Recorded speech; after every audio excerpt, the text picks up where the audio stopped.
So, Lauren Chen. It's been a little bit. The last time I think we covered her, it was when she was talking about polyamorous people and doing a great job and not fucking understanding them. So, what is she not understanding today? Well, this is the video that she wants to show to new people on her channel, so I figured it's probably the best one for us to look at. Let's go ahead and take a sec and see what Biden is doing, because apparently he's enacting a far-left agenda. Executive orders galore. Let's ignore the fact that Trump did a bunch of executive orders when he was in office too. In fact, he did quite a lot in his first 100 days, and he bragged about it quite a bit. But, let's see. Hey, Lauren here. Let's talk about President Biden's first week in office, because it's only been a week. So you probably noticed that during last year's presidential election, a lot of people painted Joe Biden as the return to normalcy candidate. The guy you should vote for if you wanted to return to politics as usual and get away from Trump's crazy far-right agenda. But can I just say that it sounds like she has a newscaster version of Shoe on Head's cadence. Shoe, if you're watching this, I am so sorry. I can't unhear it now. People out there, a group of very wise, very attractive people, which yes, I do consider myself a part of. Lauren, I'm sure you do consider yourself part of those attractive people. I'm sure you do. But in any case, Lauren, we're going to go ahead and just leave that up to the audience to decide. They saw through that line, and they knew that a vote for Joe Biden wasn't just a vote for some centrist candidate. No, it was in fact a vote for far-left policies. Far-left policies, like still being a corporatist. All right. And now don't get me wrong, I do not believe that Joe Biden himself is a Marxist or anything like that. In fact, at his current mental state, I'm pretty sure Joe Biden doesn't have many thoughts at all aside from, gee, these pretty women sure do smell good when I sniff them. Is that what we're doing? We're really doing that. We're really doing that. Like, yeah, Joe Biden's creepy, but what I just don't get it, okay? I don't get it. If the first thought from Lauren in this video, the smuggest one-liner she gets is Joe Biden doesn't think a lot, but he sure does sniff a lot. Oh, wow. And now Growlithe is barking. Because that is what Growlithe does.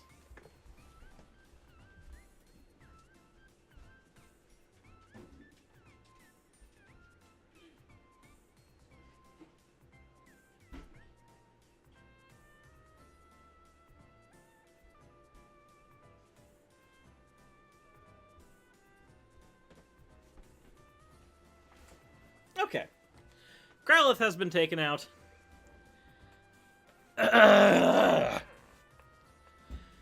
Let's see here.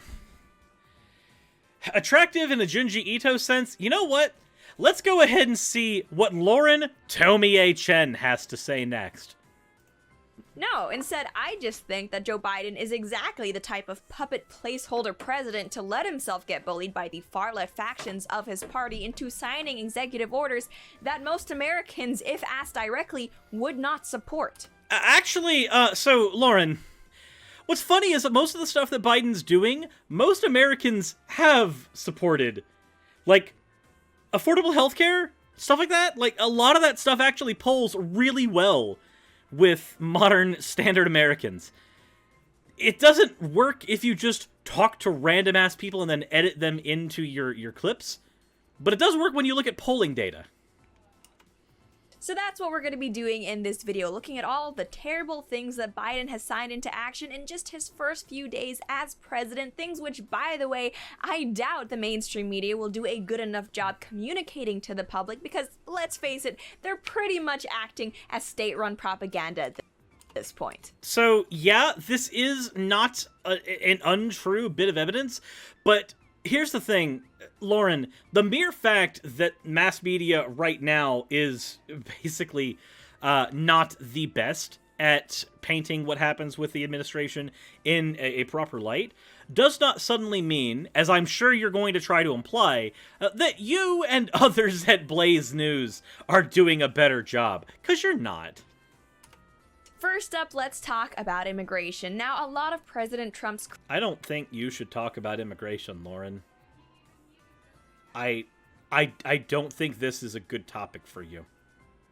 Critics just hated the fact that he would dare prefer people come into the country legally versus illegally. And not only that, but that he also had the gall to prioritize American workers over just, random foreigners. But thankfully, with the ushering in of a new Biden administration, the world now knows that all of that crazy MAGA BS, that's come to an end. First up, Biden has ordered a pause on all border wall construction. Because we didn't need the fucking thing in the first place.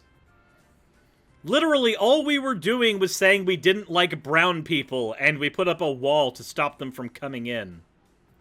Why did we not put up a wall for the snow Mexicans in Canada, Lauren? Oh, right! Because they look more like us, or some shit, I think. As Global News reports, quote, Biden, seeking to fulfill a pledge not to build another foot, gave his administration 2 months to determine how much it would cost to cancel contracts and whether money could be spent elsewhere. And it's a good thing that Biden is putting a stop to this hateful border wall, because heaven forbid that any one of those migrant caravans heading north filled with young men be impeded in any way. So, you... Fucking... Do you remember how when... the last election happened, and the migrant caravan was this giant piece of news, and then suddenly it just disappeared? Like, nobody talked about the migrant caravan anymore after a point, because it wasn't a problem to begin with.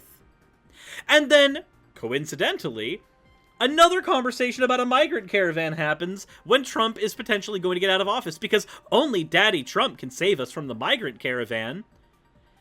For one, the wall would not be constructed fast enough to stop the migrant caravan from happening and coming here. Secondly, it didn't end up causing a problem the first time. It's not going to cause a problem the second time.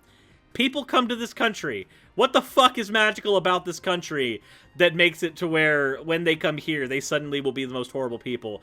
And I like how you immediately put in that there are young men in the migrant caravan, as if that's some relevant point. And not only that, but according to Breitbart, ICE agents are... According to Breitbart! Breitbart! Who cares about Breitbart? ...are being ordered to free all illegal aliens in their custody. As the site reports, an internal January 21st ICE memo, independently reviewed by Breitbart News and first reported by Fox... An ICE memo, independently reviewed by Breitbart. I want you to roll that sentence around in your head for a minute. ICE. The people who separate children from their families at the border. The people who have been under investigation for abusing people at the border. There was an independent review from Breitbart, a far-right propaganda site, and somehow we're supposed to use this source for anything other than laughter. Laughter! Fox News' Tucker Carlson orders agents to stop all removals, including land and air deportations. In addition, the memo also tells agents that all cases of detainees... First reported by Fox News' Tucker Carlson, who we legally cannot take seriously. ...in ICE custody are now to be considered no significant likelihood of removal in foreseeable future, suggesting all detainees will need to be released. Which is a good thing. We shouldn't have been detaining them in cages in the first place. Release them all immediately, the ICE official wrote to staff in the memo. And Breitbart also notes that it is unclear if ICE is currently carrying out the mass release of all 14,195 detainees in its custody, 71.45% of whom are convicted criminals or have pending criminal charges. 71.45% of whom are convicted criminals. 71.45%. But where are they convicted criminals? Are they convicted criminals in Mexico or other countries south of the border? And so they come here and we know? Or did they come here and we said, oh no, you're a convicted felon because you're here illegally, and now we get to trump that up? With a source like Breitbart News, I'm sure there's no context in here that's needed. But let's go ahead and take a look here real quick, and see if there actually is anything to this, right? So 71.45% of people in ICE facilities are convicted criminals, right? Okay? 71% of ICE detainees convicted criminals. Profiling who ICE detains. Few committed any crime. Oh, hello! From an EDU website. Let's see here. As of June 30th, 2018, Immigration and Customs Enforcement held 44,000 individuals in custody. Individuals were being held in 217 facilities, blah, blah, blah, blah. Let's see here. Case-by-case records of each of these individuals held in ICE custody were recently obtained by the Transaction Records Access Clearinghouse. Who are they detaining? Let's see here. Where are they held? Mostly in Texas, of course. Let's see. How long have they been in here? Footnotes. These percentages apply to the composition. Let's see here.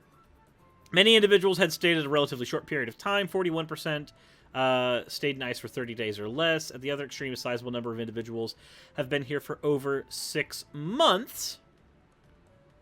Let's see here. This is all on where they are held. Wait, the vast majority, 58% of individuals in ICE custody have no criminal record? Wait, that sounds different. Wait a minute. And of these, let's see, 58% of people in ICE facilities had no conviction. 21% only had minor violations. You know, things like staying out past curfew, I'd imagine.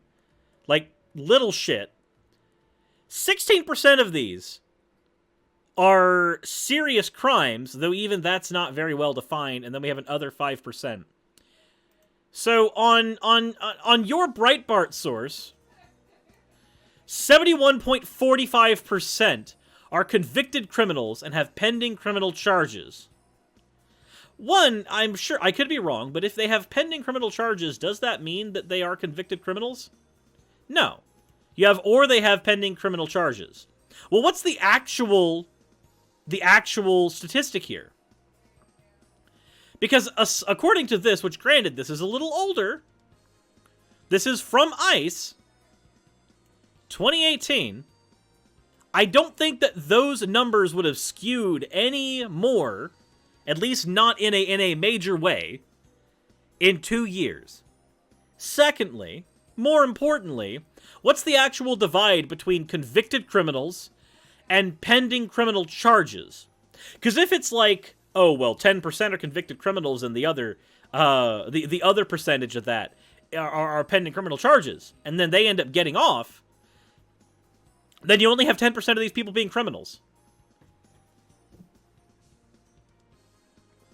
Over and above all that, even if this weren't the case, shouldn't they be held in something other than an ICE facility?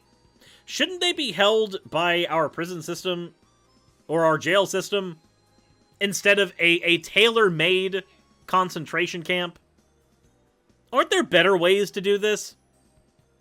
That's okay. We're not gonna ask potential Nazi Lauren Chen whether or not it's better to have a concentration camp for people she doesn't like. But, you know. I've often been accused of being hyperbolic when I say that the left is now pro-open borders, but seriously, answer me this. Name one single border or immigration enforcement measure that the left actually supports. It doesn't matter. Name one... What is the left? The left isn't a fucking monolith, you dumbass. You can't just go, Name one border measure that the left does support. Well, who's the fucking left? According to you, everybody who's even slightly left of a freaking neocon is the left. Lauren, who is the left here? Wait. And finally, probably one of the most meaningful changes in immigration policy, and yes, something that Joe Biden did actually campaign on, there is the issue of amnesty. As the New York Times writes, at the heart of Mr. Biden's immigration plan is a proposal to grant temporary legal status for 5 years to many of the estimated 11 million undocumented immigrants already in the United States. They would then be eligible for a green card after paying taxes, submitting to a background check, and meeting other requirements. What's 3 the years problem after with that, they could apply for citizenship, gaining full status much more quickly than the 13-year path envisioned by bipartisan legislation that failed in 2013. Now, to be fair, this amnesty plan hasn't actually gone through yet. So far, it is just a proposal, and at least it does fall short of just handing out citizen to people. I mean, yes, making them wait 8 fucking years just falls short. It just falls short of just handing them an identification card and calling them an American citizen. An 8-year path. 5 years. And then another 3 years with a green card. And then application. That's just short. Just short of it. I can't conceive of anything that would get any closer to just handing citizenship over, Lauren. This face you have right here is my mood. people still need to apply for a background check and pay back taxes, and there's at least some screening involved. But still, as someone who has gone through the US immigration system and who has family members who have gone through and are even currently going through the US immigration system, the way that the Democrats focus and prioritize illegal immigrants is really just a middle finger to people who try to do it the legal way. No, it's not. This is like when people say that canceling student debt is a middle finger to the people who paid student debt. It's not. It's not a fuck you to people who came before. If you had to go through something and it was difficult, and someone else has to go through the same thing, but it's easier, it's not a fuck you. It's not a fuck you to everybody who used rotary phones that I use a smartphone now. It's not a fuck you to everybody that had to use a CRT that I'm using a flat screen now, with the exception of Super Smash Bros. Melee. It's not a screw you to the people in the past if things get better in the future. You just gobble dumbass. You inhale it, and you shit it out on stream. The expensive way and the time-consuming way. Who fucking cares? Next, let's talk about energy, but before we do, I have some things that I would actually like to plug, namely my new channel. I don't want to hear anything you want to plug. You know what? Fuck. No. You don't get to plug, Lauren. I get to plug here. Why don't you plug your mouth with a dildo? Here. I'll even make it easy. Go to ddlgplayground.com, use coupon code /Suris, and get as many things to plug yourself with as you want. And then maybe you can shriek as loudly as Raz. Maybe you'll be able to. Potentially. But please, use coupon code Suris. You'll get 10% off. And then you can plug yourself up all you want and all you need. But we're not going to have your plug. This is time for my plug.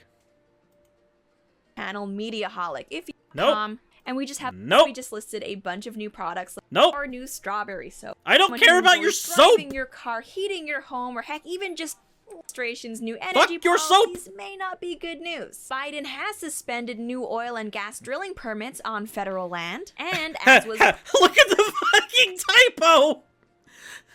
Biden administration suspends new oil, gas, and drilling permits on federal land. Permits. Is that like Bernie's mitts? Bernie's mittens? Permits. Jesus.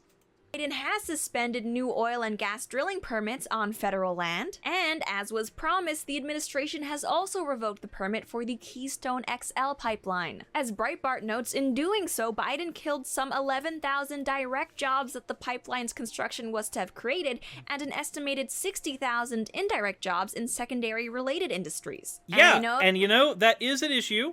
Those people and workers should be relocated to other areas because we do stand firm with the proletariat here on this channel. But, let's say, for instance, let's take a similar example and show why this is not a good argument. You have to contextualize what work they're doing. So let's say that I am making torture devices. I'm working in a factory and I make torture devices. And these torture devices are used by, say, the Spanish Inquisition 5.0. And then suddenly, the Spanish Inquisition loses power, and the idea of torturing people is no longer in vogue. And then the news headlines say, thousands out of work because factories used to create the rack are no longer being funded.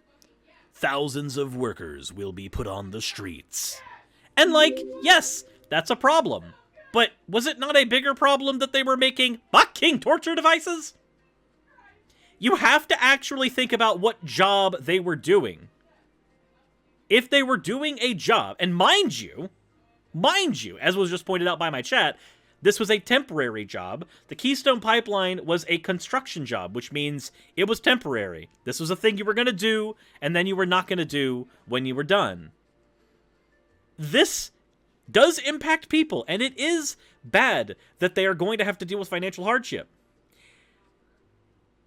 But you have to look at the context of what was being made. The Keystone Pipeline was not a good thing. Some of you might be thinking, who cares about those jobs in the energy sector? I don't work in the energy sector. And that's not the point. Nobody's point is that they don't work in the energy sector. The point is the context in which what they were doing. We need to do something to put a stop to global warming. But what everybody needs to understand is that whether or not you personally are employed by the energy industry, energy prices going up affects everybody because everybody uses energy. And not only... And look. Okay, so let me go ahead and lay out her point in a very, very sarcastic way. Look, I understand that you think that global warming is real, and it's bad, but, I don't want to pay another $1.50 for gas. I would rather the world be on fire than pay more for gas. Continuing on. Not only does everybody suffer when energy prices increase, but it actually has a disproportionately harmful effect on lower income people since they tend to spend a larger portion of their salaries on things like gas or utilities. And if increasing energy costs by decreasing the supply of energy wasn't bad enough, the Biden... Do we have any data that says that the Keystone Pipeline was actually going to affect those industries in the way that you're using? And does that data come from Breitbart? Administration might also just decide that, hey, maybe we should raise the federal tax on gas because why not? I can think of a million reasons why we should do that. One, we should be phasing tax out. We should be phasing gas out. We should be finding more efficient and better ways and enfranchising those into our industries right now for energy consumption. Now, I do have to note that we cannot fully get rid of the mechanisms that produce gas. That is actually an impossibility at the time, because several of the things that we do need in the United States and across the world are made as byproducts of this. For instance, fracking, one of the byproducts of fracking is actually plastics that we specifically use in medical grade stuff. And those plastics cannot be replaced by plant-based plastics because those cannot functionally do what petroleum-based plastics can do. They do not survive as long. They are much more fragile, and they can break down in the body in places where we actually need those plastics to function. So, yes, we cannot eliminate these things entirely. That is an impossibility. But reducing them is not a bad thing. But Lauren seems to think it is. Daily Caller notes, Transportation Secretary nominee Pete Buttigieg suggested raising the federal gas tax in order to fund infrastructure initiatives during his confirmation hearing Thursday before the Senate Commerce, Science, and Transportation Committee. And as the Tax Policy Center notes, the federal gas tax is currently 18.4 cents per gallon. Now, those two areas, immigration and energy, are, if you ask me, where we have seen the most movement during Biden's first week as president, but he has been a surprisingly spry and busy beaver and has also made policy changes in areas such as healthcare, namely delaying discounts on certain life-saving drugs for patients for some reason. And no, that's not just... Do you have a source? Right-wing spin on what's happening, as Bloomberg notes, which, by the way, is far from a right-wing outlet. The HHS Thursday froze the former Trump administration's December drug policy that requires community health centers to pass on all their insulin and epinephrine discount savings to patients. Bloomberg also noted that this freeze is part of the Biden administration's large-scale effort announced this week that will scrutinize the Trump administration's health policies. The high cost of American healthcare is an issue that both Democrats and Republicans want addressed, albeit... You don't want it addressed, don't even fucking lie. In very different ways, and it is a subject that Biden pledged to tackle during his presidential campaign, so it's just kind of interesting to me to see him take this action, which, you know, to the casual observer, does the exact opposite. But hey... to the casual observer, yes.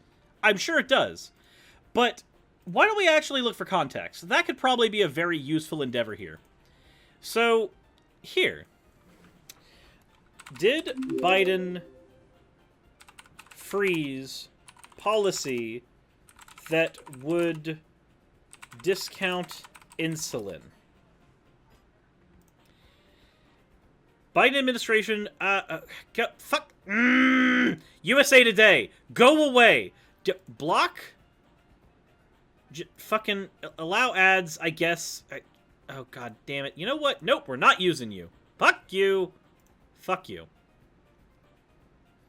The Biden administration issues a temporary freeze on a final rule that would require community health centers to pass on 340 billion drug discounts for insulin. The effective order temporarily delays for 60 days the effective date on the final rule titled Implementation of Executive Order on Access to Affordable Life-Saving Medications. It does it until March 22nd. The order... was going to go into effect on January 22nd. The rule would apply to all healthcare centers, making them participate in a drug pricing program. Let's see here. We are deeply grateful that the Biden administration can put the brakes on such a harmful rule within the first hours of taking office. Okay, but there's still some context I need. We hope this is further acknowledged that a pandemic is no time to destabilize the safety net. Wait. The freeze is part of a broader executive action issued on January 20th, postponing most rules sent to the Office of the Federal Register for 60 days to allow for review of any question of fact, law, and policy that the rules may raise, and to consider any pending petitions for reconsideration of rules. The temporary delay in the effective date of the final rule is necessary to give department officials the opportunity for further review and consideration of new regulations consistent with the memorandum of January 20th, 2021. Does it from the Assistant to the President-in-Chief and Staff entitled Regulatory Freeze Pending Review. Okay. Let's see here. They voiced opposition to the rule when the Trump administration announced the change. Community health centers did that. The Office of Management and Budget revised the regulation from an interim final rule to a proposed rule, indicating that the public would have the opportunity to submit written comments before it goes into effect. At the time, the NACHC stated that the rule change would place additional administrative burdens on centers that assist vulnerable populations instead of placing such a burden on pharmaceutical companies. Oh, that makes a lot more sense. See, there's some context that has been missing. So it seems that there's a twofold issue here. One, Biden has not said that these things will not go through. There's been two things that have happened. One, Biden has basically frozen this stuff.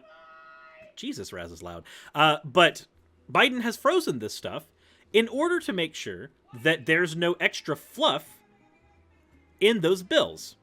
No extra fluff that could potentially cause an issue. And also, apparently, there were issues with those bills that would make it to where not the pharmaceutical companies, that are generally very predatory, but the actual places who were assisting people would have issues. They were going to have administrative issues, and they were going to have issues taking on all of the, I guess, paperwork of what was going through instead of spending their time better in helping vulnerable populations. So this seems to be a mixed bag. While on the one hand, people do need discounted medicine, on the other hand, if nobody's able to take the time to actually get you that medicine, that's an issue. So, Lauren, this seems to not be a cut and dry thing. I understand that you say to the casual observer this says something, but we try not to be the casual observer here on this channel. We try to look for context. I'm not saying it's a good or bad thing, but I am saying that there appears to be more going on than Lauren lets on. Maybe he's going somewhere with this. I guess we'll just have to wait and see. Especially the diabetics out there who now have to pay more for their prescriptions. They don't now have to pay more. They already were paying more. Like, Lauren, don't even try to pretend for a second that you care about the diabetic people. Okay? You and the fucking person you have on your channel, I am fairly certain that I will find footage at some point, or it will be submitted to me, of you guys saying that for diabetics, it is their fault for being fat, or something like that. Don't go boo-hoo the poor diabetics right now. And the last thing I want to touch on is how Biden has effectively killed women's sports and women-only spaces. Oh, God. As NBC notes, Biden issued an executive order that directs any federal agency with protections against discrimination based on sex to interpret those statutes to also protect against discrimination based on sexual orientation, gender identity, and gender expression. Children should be able to learn without worrying about whether they will be denied access to the restroom, the locker room, or school sports, the executive order states. So essentially what this executive order means is that if an institution receives federal funding, like, I don't know, a school or a prison, they cannot discriminate based on gender expression. So if there's a prisoner and he says, hey, I'm a lady, even if he shows absolutely no signs of gender dysphoria or actually transitioning. So, you do understand that not every trans person shows dysphoria? Not every trans person wants to go through the transitioning process? I hate that I have to explain this in such a basic way. Trans just means not cis. If you do not conform to the gender identity that you were assigned at birth, you're trans. Like, there's trans and there's cis. That's how it works. Trans is not short for transitioning. It means beyond. To go beyond being cis. That's what it means. I understand this is complicated. Language is complex, Lauren. But just because your fifis get hurt does not suddenly mean that you get to pull up the trans people in bathroom issue again. Okay? I should also point out that statistically, when trans people are told to go to the bathroom that is not the bathroom that their gender identity reflects, so a trans woman who was assigned male at birth was told to go to the men's bathroom because they have a penis, one, we have to ask, how did you even figure that out? Did you look up the woman's skirt, and that's how you figured that out? Because that's really invasive. Secondly, statistics bear out that when trans people go into those spaces that are no longer adequate for them because their gender does not represent what those spaces are for, it's not the trans people that end up assaulting others. Trans people get assaulted. So I want to go ahead and say right now that I understand that Lauren's engaging in a reductio ad absurdum right now, talking about the prisoner and how they're a prisoner, so they must automatically be bad. So if they're a prisoner and trans, that's double plus on good. It doesn't matter, though. This is an argument from feelings. It doesn't. What Lauren is basically saying here is not she has concern for cis people. This is basically Lauren saying that trans people deserve to be discriminated against because she views them as predators. This is incredibly bad faith. Doesn't matter. You gotta put him in the ladies' prison because he says so. And similarly, if there's this huge 6'4" guy that says, hey, I'm a woman, let me play on the women's basketball team, well, you gotta just let him play on the women's basketball team. Who the fuck cares? Okay, look. I know that women in sports, trans women in sports, this has been a conversation for a while, and there was a big hullabaloo about this ages ago in the atheist community, and people still argue about this today. Let me go ahead and make one thing abundantly clear, okay? I don't give a shit about sports. I don't. And I say that because I give less of a shit about sports than I do about people's rights to their own identity. I care about their rights to their own identity more than I care about the sports. And if you care about a game more than someone else's existence, then maybe you need to engage in some self-reflection. Even if you think that the data shows that trans women outperform cis women in sports, I don't care. I've stopped caring. I've divorced myself from that debate completely. Because it's never about sports. The debate has never been about, can we demonstrate that trans women do or do not have a particular effect on sports?